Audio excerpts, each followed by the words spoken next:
Hi everyone, in today's video I'll be sharing tips on applying for PhD programs with you. I found these tips helpful in my journey and I hope you find them helpful too.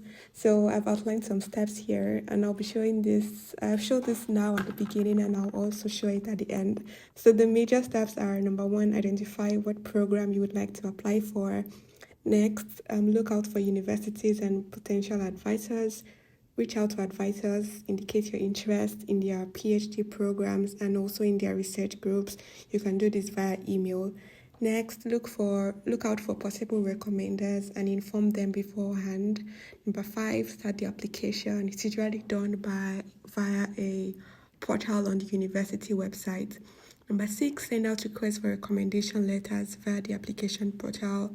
Next, write your essays, fill in the forms for application, etc. Number eight, review and submit your applications. 9, ensure that all recommendations have been submitted and make sure that this is done before the deadline. And finally, wait to hear from the schools. And I also have some general tips on applying. Number one, give your recommenders enough time because they have other things they're doing and you don't want them to just rush your recommendation or put them under pressure. Number two, also give yourself enough time. Applying to schools, like doing it the right way, takes a lot of time and effort and you don't want to rush through the process. So give yourself enough time. Thirdly, make sure you take note of the word limit and instructions for essays. Make sure that you don't flout the rules. If they say it's the word limit is 750 words, or the essay should be double spaced or 1 to 2 pages in length, please try to follow the instructions. I don't know how they judge all of these programs, but I think that it would matter a lot if you follow the instructions, or if you didn't, it would like make a difference. Then number four, make sure that the school aligns with your interest. Don't just apply to schools for the sake of just applying everywhere. Make sure that you check out what each school specializes in and how the particular school can contribute to your growth in your career or in whatever area you are in. Make sure that you are specific about your applications and not just generic. And finally, after you apply, just be hopeful. Putting your best into the applications and be hopeful. You've already done what you can do. What you can do is to apply and you've done that. So just be hopeful while you wait. And now I'll do a brief video showing an example of what I would do if I wanted to apply for a PhD program. And I hope that this somehow I would begin by all the searching steps for I've funded explained PhD beforehand. programs in whatever field it is that you're concerned with. And then a lot of search terms will come out. You can also add the country to make things easier for you. Select one of those ones, and then there are many options there usually. Say I select the one for Cornell University, which we'll see soon. Okay, yes. There's this program in applied mathematics in Cornell University. Check out the program. The best place to go for information is directly on the university's website. So instead of checking like the information on this secondary website, just Google directly Cornell University Applied Math PhD.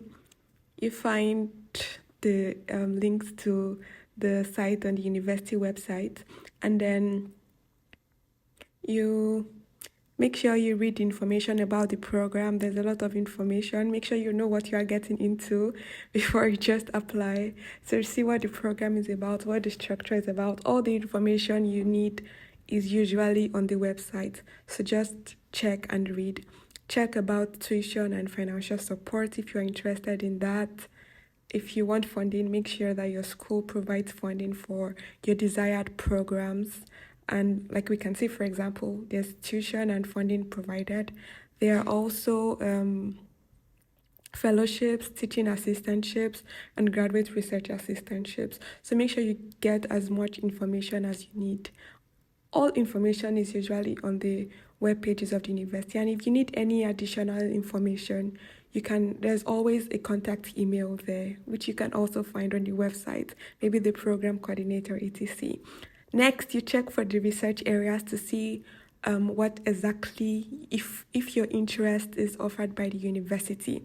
Some universities include like research areas and mention the professors in each research areas, but some don't. For example, for this school, there's no such thing. So you have to check each faculty member and go to their personal website, check their interests, and see if they align with yours. So you have a lot of work to do. That's why it's good to start early. So you check each of the members, check their interests. Some of them have like personal websites, some just have short information about themselves on the university website. So for example, if you're interested in this professor's work, we copy his name, note it. Also take note of his email address for further contact. Then next, we check out the procedure for admission. We check the deadlines. We check also when applications are accepted for. Do they take in students in the spring semester or not? There's a link to the application page. We take note of that too. And we read all the guidelines for applications. There is an application fee, but you can apply for a waiver and you might be granted. You need 3 letters of recommendation. Take note of that. And just take note of everything. Make sure you read all of the requirements. And okay, GRE is not required, for example. Good, take note of that too. Take note of as many information as you think you might need. In fact, take note of everything because you'll need everything. Okay, then we check also the TOEFL and IELTS requirements. They're not required. Good. And then read through everything. Make sure that you have all the information. Then you can check out the application page, and it's usually something like this. There's usually you create an account first of all, and then you can log in from time to time to check. So we've done this for Cornell University. We check for other programs. Sometimes you may apply to as many as 10 programs or more. So now we are checking for Rice University. We check also their PhD program, and we do basically the same thing. We read about the program, look out for their research areas, look out for professors, then check information also on the application. In this case, for example, there is no funding if you only want to get a master's degree.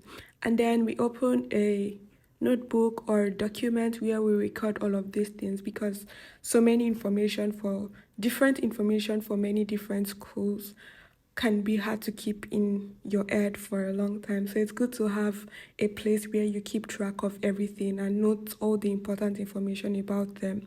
So we know the application fee, the number of recommenders, the professors you want to write recommendation letters for you for each school, the advisor you're interested in, and his email address.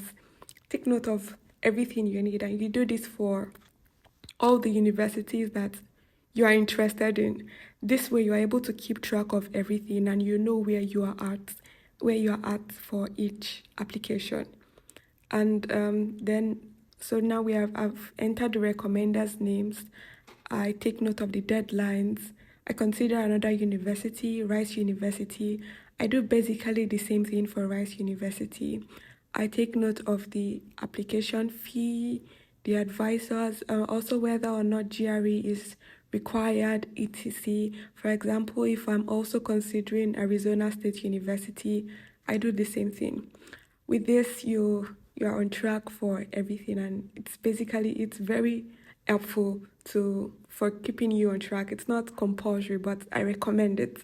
It's good. Also, take note of the statement of purpose, how long. Some schools don't have explicit requirements, and some schools do. So make sure you take note of the different requirements for statements of purpose. Thank you very much for watching. Now I just show again the steps and the tips that I earlier displayed, in case you want to go over them again or take a screenshot, whichever. Thank you for watching. If you have any questions or if you have any video suggestions on what you would like to see more on this channel, please leave a comment in the comment section. I'll be happy to hear from you and answer your questions the best way I can. Thank you.